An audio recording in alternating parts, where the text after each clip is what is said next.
अगरबत्ती लगाना इस्लाम का तरीका नहीं बल्कि काफिरों का तरीका है।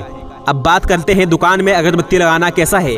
बहुत से मुसलमान जब भी दुकान खोलेंगे तो सबसे पहले अगरबत्ती लगाएंगे और बाद में काम शुरू करेंगे।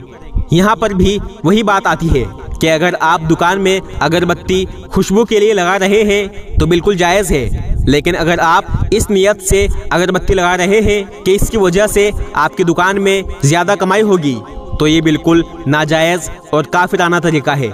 अल्लाह ने कुरान में फरमा दिया, जिसकी तफसीर है, ए मुसलमानों, फजर की नमाज पढ़कर अपनी रोज़ी तलाश करने के लिए ज़मीन में फैल जाओ।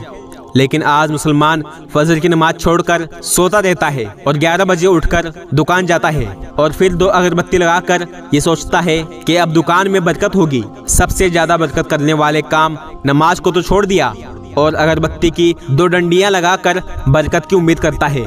कैसा नासमझी वाला काम करते हैं आज हम। अब बात करते हैं घर और दुकान में बरकत के लिए क्या करें।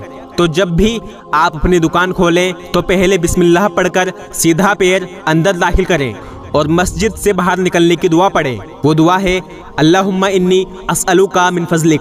तर्जुमा है, ए अल्लाह, मैं आपसे आपका फजल मांगता हूँ। और दुरूद शरीफ पढ़कर बैठे और चारों कुल पढ़े, कुल या अय्युहल काफिरून, कुल हुवल्लाहु अहद, कुल आउज़ु बिरब्बिल फलक और कुल आउज़ु बिरब्बिन नास।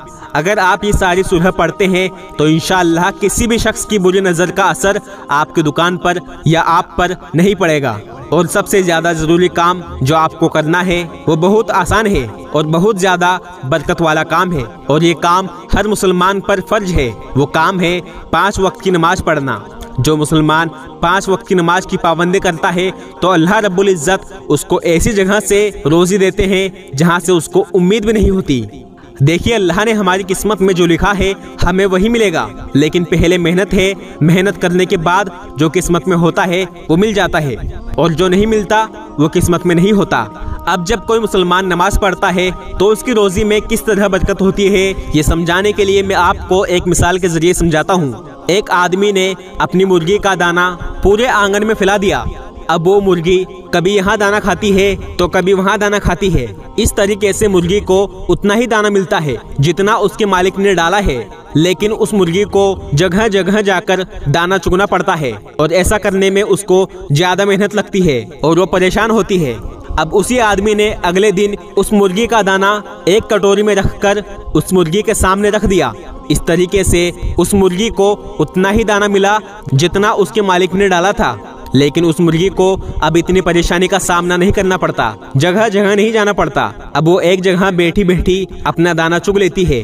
बस यही फर्क है एक नमाजी और एक बेनमाजी की रोजी में। जो शख्स नमाज नहीं पढ़ता तो अल्लाह उसको रोजी तो देंगे, लेकिन तकलीफों के साथ।